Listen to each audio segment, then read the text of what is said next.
My boyfriend proposed with a ring that was too small, and his explanation made no sense at all.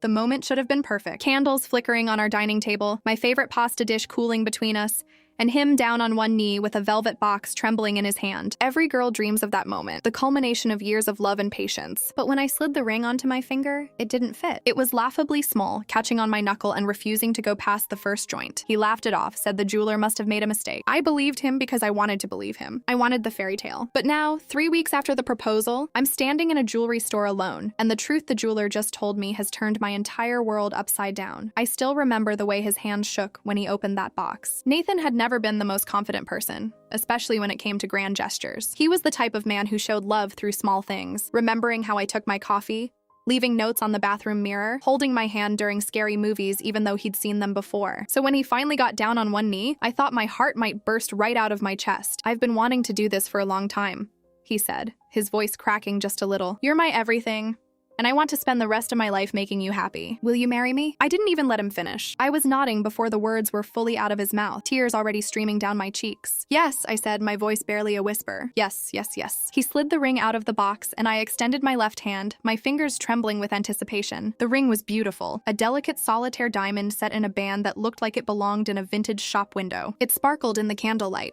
catching the flames and throwing tiny rainbows across the ceiling. But the moment it touched my finger, something felt wrong. It wouldn't go past my knuckle. Nathan laughed, a nervous, almost embarrassed sound. It's a little tight, he said, pushing it harder. The metal scraped against my skin, and I winced. Maybe the jeweler got the sizing wrong. Or maybe your fingers are swollen from the pasta. I looked down at my hand, at the ring that was supposed to symbolize forever, stuck halfway down my finger like a child's toy. It's okay, I said, even though something inside me felt off. We can get it resized. It's not a big deal. He nodded, his shoulders relaxing. He pulled the ring off my finger and placed it back in the box. I'll take it back tomorrow. They'll fix it. I'm sorry, I should have measured better. But the way he said it felt strange, like he was reading from a script he'd rehearsed but never quite mastered. His eyes darted away from mine, and he suddenly became very interested in the melting candles on the table. I brushed it off his nerves. Proposing was stressful, and Nathan had always been the type to internalize his anxiety until it came out sideways. The next few weeks were a blur of wedding planning, congratulations from friends and family, and endless discussions about venues and catering and flower arrangements.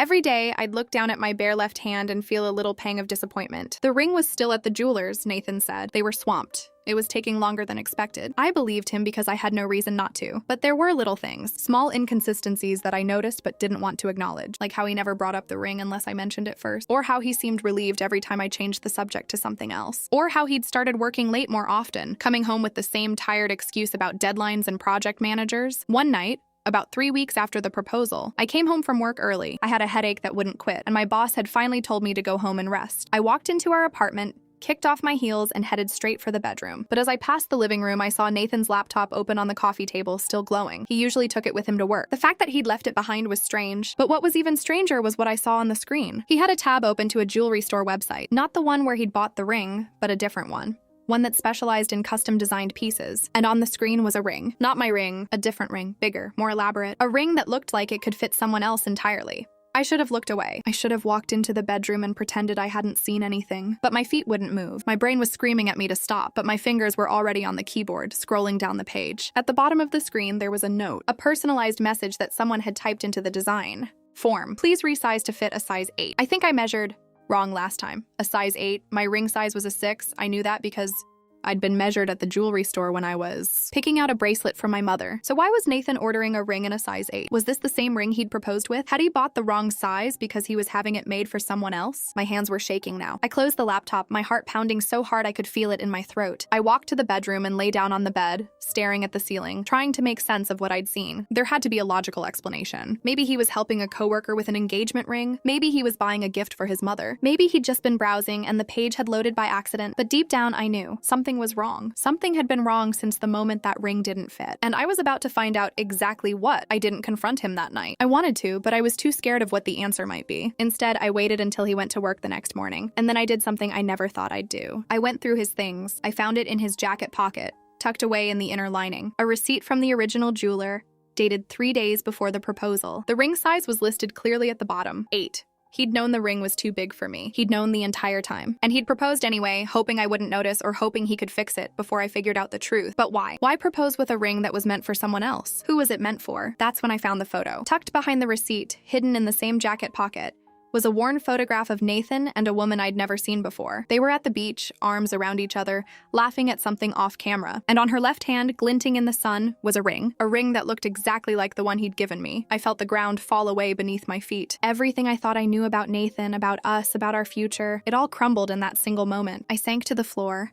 The photo clutched in my trembling hands, and I didn't move for a long time. When I finally stood up, I knew what I had to do. I had to find out who this woman was. I had to understand why Nathan was still holding on to a photograph of her. And I had to ask him the question I'd been dreading since the night he'd proposed. Who was the ring really for? I spent the rest of that day in a fog, moving through the apartment like a ghost haunting my own life. The photograph stayed clutched in my hand, the edges growing soft from my sweaty fingers. I must have studied that image 100 times, searching for clues in every pixel. The woman was beautiful in an effortless way, with sun-kissed hair and a smile that reached her eyes. She looked genuinely happy, the kind of happy that comes from deep contentment, not just a camera-ready pose. And Nathan looked happy too. Happier than I'd ever seen him, if I was being honest. I tried to remember if he'd ever mentioned her. A childhood friend, maybe? A college girlfriend? He'd told me about his past relationships in vague, general terms, never giving me names or faces. I'd always appreciated that, thinking it meant he was focused on our future rather than dwelling on his past. Now I wondered if his silence had been intentional, a way of hiding something he didn't want me to find. By the time Nathan came home that evening,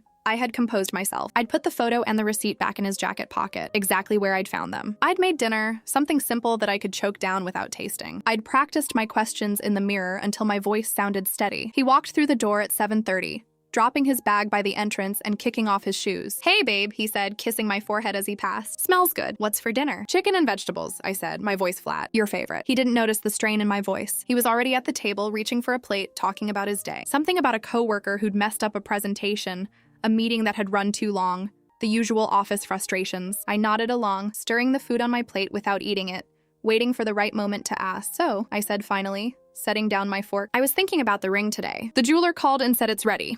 Nathan's hand froze halfway to his mouth. "Oh," he said. "That's great. I'll pick it up tomorrow." "Actually," I said, my heart hammering in my chest, "I was thinking we could go together. I want to try it on, make sure it fits properly this time." He swallowed hard, his Adam's apple bobbing. "Sure, we can do that. Whatever you want." There it was again, that hesitation, that flicker of panic in his eyes. I'd seen it before, but I'd always explained it away. Now I couldn't unsee it.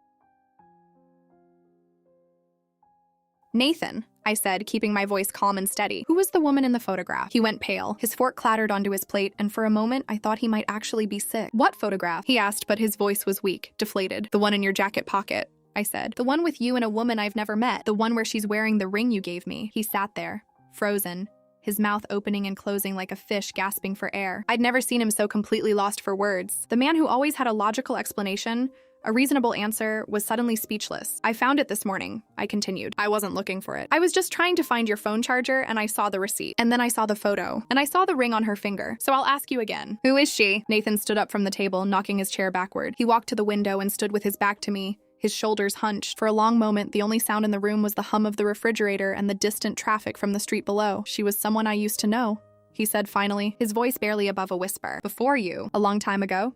Used to know?" I repeated. "Then why do you still have her photo? Why did you propose to me with her ring?" He turned around, and I was shocked to see tears in his eyes. Nathan never cried. He was the stoic one, the rock, the person who held everything together when I fell apart. Seeing him like this was almost as disorienting as finding that photograph, because I didn't know what else to do, he said, his voice breaking. "Because I was desperate. Because I panicked." Desperate? I stood up, my chair scraping against the floor. Desperate for what? To marry me? That doesn't make any sense, Nathan. He ran his hands through his hair.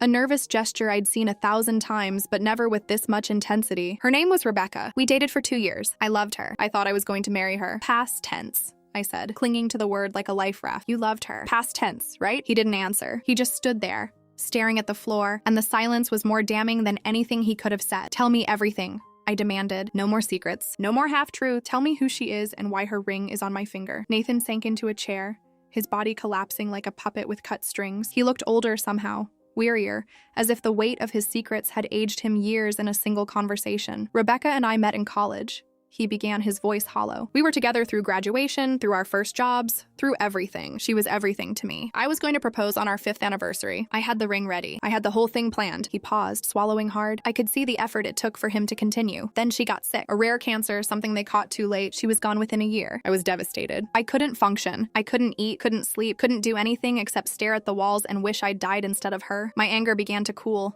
replaced by a creeping sense of dread. I didn't want to hear the rest, but I knew I had to. I stayed in my apartment for months. My parents were worried. My friends tried to reach out, but I pushed them all away. Eventually, I decided I had to move on. I had to try to live again. So I packed up all of her things and put them in boxes. I thought I'd gotten rid of everything, except the ring, I said quietly. Except the ring, he confirmed. I couldn't let it go. It was all I had left of her, but I knew I couldn't keep it forever. I knew I'd have to find a way to move forward. So when I met you, I thought maybe you could give me her ring. I finished for him. My voice flat. Maybe you could pretend I was her. Maybe you could build a life with me as a stand-in for the woman you really wanted. No, he said quickly, his eyes meeting mine. That's not how it was. I never wanted you to be her. I love you. I love you for you. Not because of who you remind me of. Then why? I asked, my voice cracking. Why give me her ring? Why propose with something that was meant for someone else? Because I was scared, he admitted. Because I'd waited too long to get the ring resized. Because the anniversary of her death was coming up, and I was spiraling, and I thought if I could just propose, just make this big gesture, it would prove I was ready to move on. I thought it would fix everything.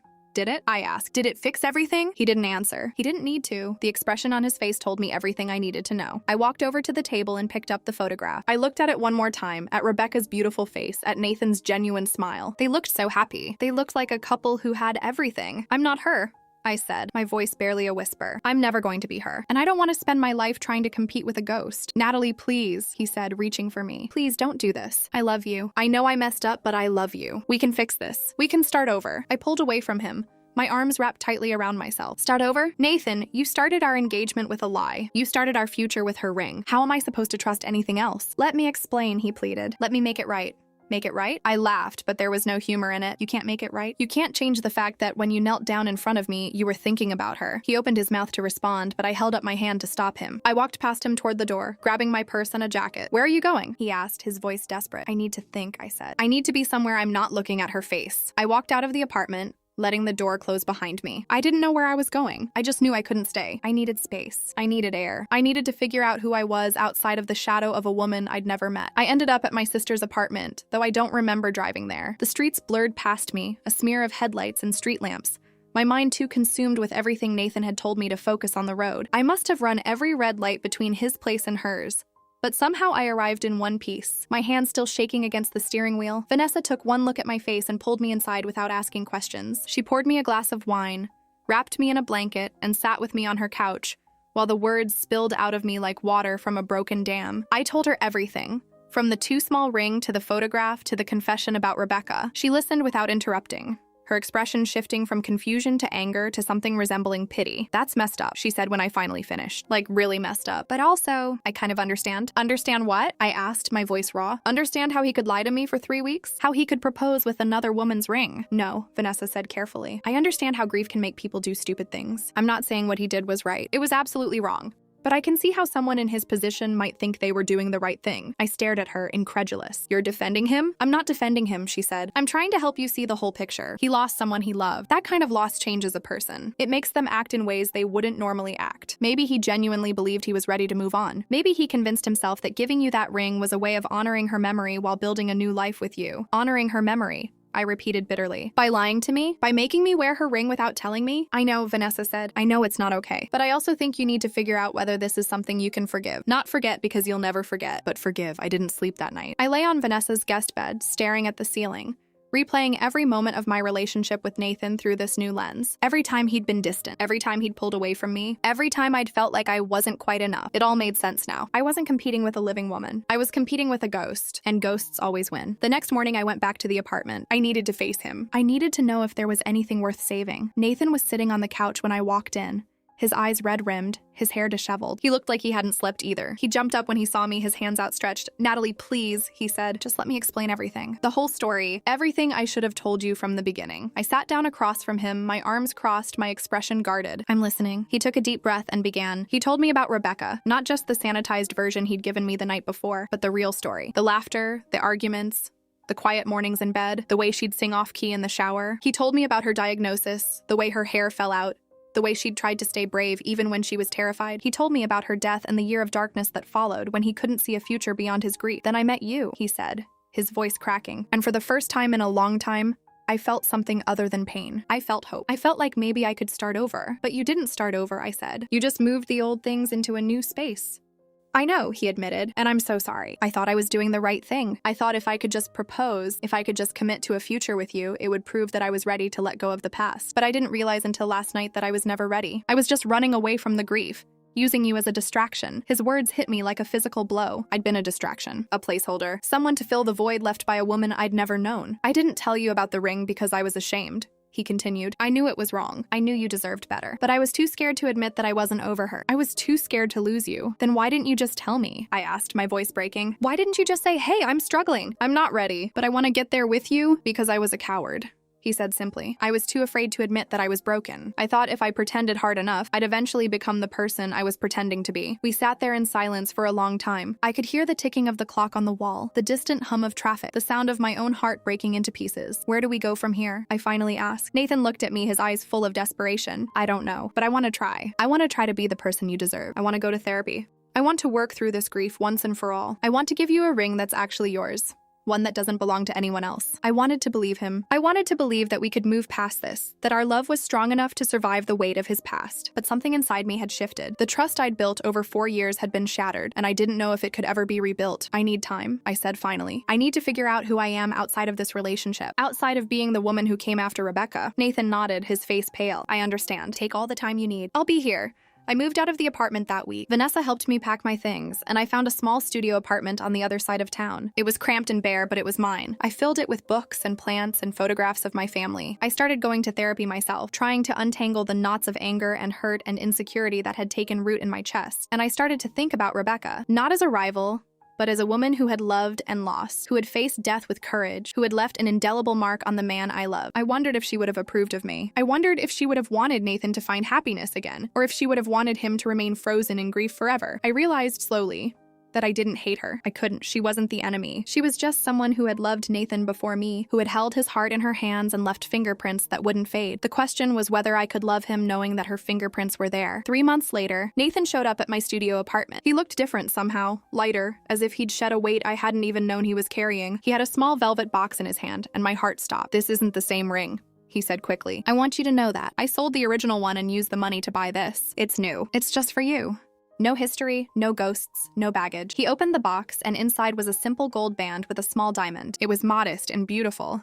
Nothing like the elaborate ring he'd proposed with before. I've been seeing a therapist, he continued. I've been working through my grief. I'm not all the way there yet, and I don't know if I ever will be, but I'm better than I was. And I know that I love you, not because you remind me of her, but because you're you. Because you made me feel alive again when I thought I'd never feel anything again. Tears were streaming down my face now. I wanted to say yes. I wanted to throw my arms around him and never let go. But I also remembered the hurt, the betrayal, the months of feeling like I wasn't enough. Are you sure? I asked. Are you absolutely sure that you're ready for this? That I'm not just a replacement? I've never been more sure of anything in my life, he said. I'm ready to love you the way you deserve to be loved. No more secrets, no more ghosts. Just us. I looked at the ring in his hand and I felt something shift inside me. Not forgiveness exactly, but acceptance. Acceptance that love is messy and complicated and sometimes involves carrying scars from the past. Acceptance that Nathan wasn't perfect, that he'd made terrible mistakes, but that he was trying to be better. I took the ring from him and slid it onto my finger. This time, it fit perfectly. Yes, I said, my voice barely a whisper. Yes, I'll marry you. He pulled me into his arms and I buried my face in his chest. I could feel his heart beating beneath my ear, steady and strong.